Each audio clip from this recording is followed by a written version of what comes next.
नमस्कार दोस्तों।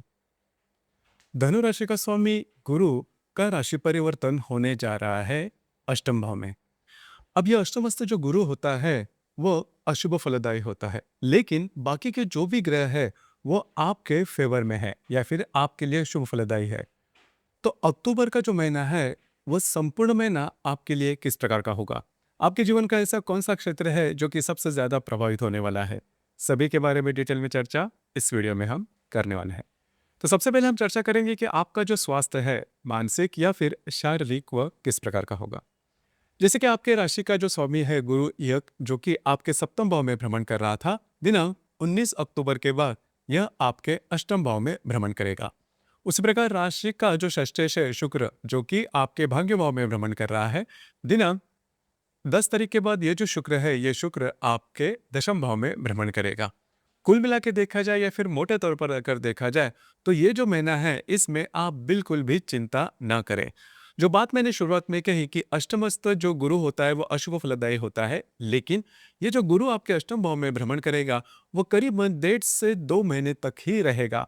तो बिल्कुल चिंता ना करें, क्योंकि ये जो गुरु है वो स्लो मूविंग प्लेनेट होता है, और स्लो मूविंग प्लेनेट प्लेनेट के या फिर ग्रह के जो भी परिणाम होते हैं वो 1-2 महीने में नहीं मिलते। इसके लिए जो ग्रह यदि आपके अष्टम भाव में 1 साल तक रहेगा तो ही इसके जो परिणाम है वो आपको मिल सकते हैं। तो बिल्कुल चिंता ना करें। हालांकि इस यह जो कालावधि है इसमें आपको थोड़ा सा स्वयं के स्वास्थ्य के बारे में ध्यान देना होगा। इसका जो बहुत बड़ा परिणाम है वो आपके दिनचर्या पर देखा नहीं जाएगा। तो यद्यपि गुरु आपके अष्टम भाव में भ्रमण कर रहा है, बिल्कुल चिंता ना करें। उसी प्रकार जो शुक्र आपके भाग्य भाव से दशम भाव में भ्रमण करेगा, वो आपके लिए काफी ज्यादा लाभदायी साबित होगा। खास करके कार्य क्षेत्र से रिलेटेड कुछ अच्छी बातें, कुछ अच्छे रिजल्ट्स आपको इस महीने में मिल सकते हैं। आपके काम की वाह-वाह हो सकती है, आपके काम के एप्रिसिएशन आपको मिल सकती है।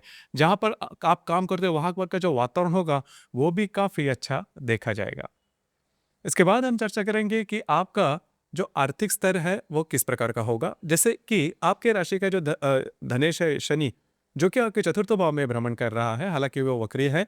राशि का जो पंचमेश है मंगल, या मंगल आपके लाभ भाव में भ्रमण कर रहा है। करीबन 28 तारीख के बाद ये आपके व्यय भाव में भ्रमण करेगा। उसी प्रकार राशि का जो लाभेश है शुक्र, जो कि आपके भाग्य भाव से दशम भाव में भ्रमण करेगा। तो ये जो संपूर्ण महीना है इसमें आपका जो आर्थिक स्तर है वो बहुत ही अच्छा देखा जाएगा। बिल्कुल चिंता ना करें, जो भी आपके इनकम के स्रोत है उससे आपको इनकम मिलेगी। मल्टीपल सोर्सेस ऑफ इनकम की संभावना भी इस महीने में काफ़ी अच्छी बन रही है। खास करके अगर आप शेयर मार्केट में ट्रेड करते हो तो कुछ बहुत ही अच्छे लाभ आपको इस महीने में मिल सकते हैं। सिर्फ आपका जो थोड़ा सा नेचर है कि आपकी जो राशि है वो खर्चे ज़्यादा कर लेती है, बस आपको इसी के ऊपर थोड़ा सा कंट्रोल करना होगा। लेकिन मोटे तौर पर देखा जाए तो ये जो संपूर्ण महीना है ये आपके लिए काफ़ी ज़्यादा लाभदायी साबित होगा। जो भी आपका मतलब इनकम है इससे बहुत बड़े प्रॉब्लम देख के नहीं जाएगी। कुछ ऐसी भी बात हो सकती है कि ईज़ी मनी जिसे हम कहते हैं, मतलब ऐसे लाभ जिसके बारे में आपने सोचा भी नहीं था। तो उस प्रकार के अनपेक्षित जो लाभ है वो भी आपको मिल सकते हैं।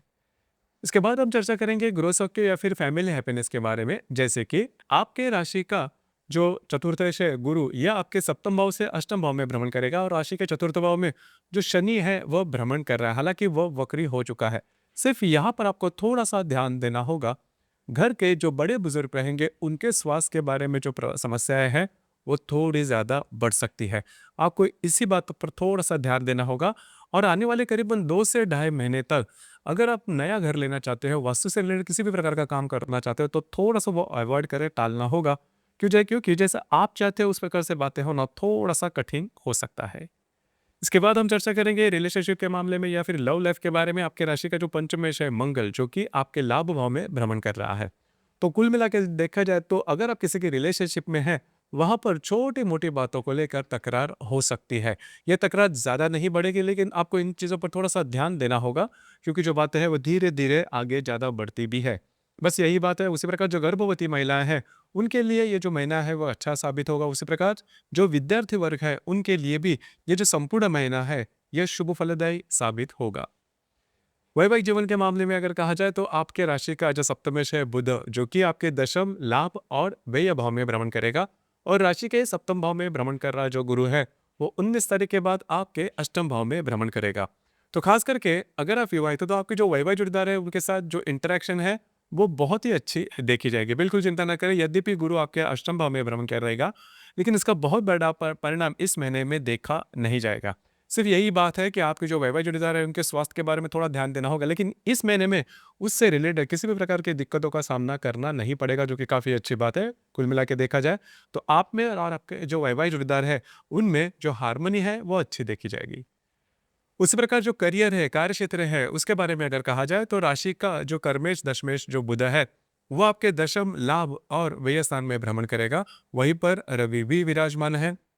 तो ये जो संपूर्ण महीना है, इसमें कार्य क्षेत्र से रिलेटेड या फिर करियर से रिलेटेड कुछ बहुत ही अच्छा अनुभव आपको मिल सकते हैं। आपके काम की वाह-वाह हो सकती है। उसी प्रकार मल्टीपल सोर्सेस ऑफ इनकम से रिलेटेड कुछ अच्छे अपॉर्चुनिटी वगैरह आपको मिल सकते हैं। ज़रूर आप इस पर काम कर सकते हो, उसका लाभ ले सकते हो। उसी प्रकार ये जो महीना है, इसमें सबसे इम्पोर्टेंट बात यही है कि आपको भाग्य का साथ बहुत ही अच्छा मिलता हुआ नज़र आएगा और उसी का परिणाम आपको लाभ के बारे में, जो भी आप लाभ चाहते हो, पैसे के मामले में हो या फिर किसी अन्य क्षेत्र में, तो उससे रिलेटेड जो इच्छाएँ हैं वो आपकी पूर्ति हो जाएगी। तो इच्छा पूर्ति का ये जो महीना है वो होने वाला है, यद्यपि गुरु आपके अष्टम भाव में भ्रमण करेगा।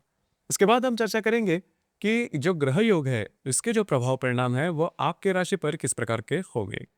तो दिनांक 14 तारीख को शुक्र जो कि आपके दशम भाव में भ्रमण करेगा, उसका हर्षल के साथ त्रिकोण योग होने जा रहा है और नेपच्यून के साथ प्रति योग होने जा रहा है। तो जहाँ पर आप काम करते हो या फिर जो भी आपका करियर है, उससे रिलेटेड कुछ अच्छी खबर आपको मिल सकती है। आपके काम की वाह-वाह हो सकती है, कुछ नए अपॉर्चुनिटी वगैरह भी आपको मिल सकती है।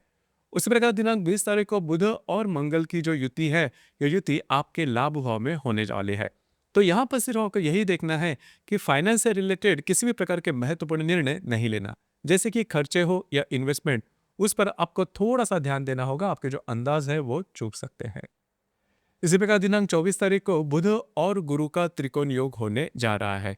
अब ये जो बुध करीबन आपके लाभ भाव में भ्रमण कर आपके व्यय भाव में भ्रमण करेगा, उसके साथ आपके अष्टम भाव का जो गुरु है, वो त्रिकोण योग करने जा रहा है। तो इन दिनों में खास करके आपका घूमना-फिरना ज़्यादा हो सकता है, आपके जो वैवाहिक जोड़ीदार है, उनके साथ कहीं बाहर घूमना-फिरना हो सकता है।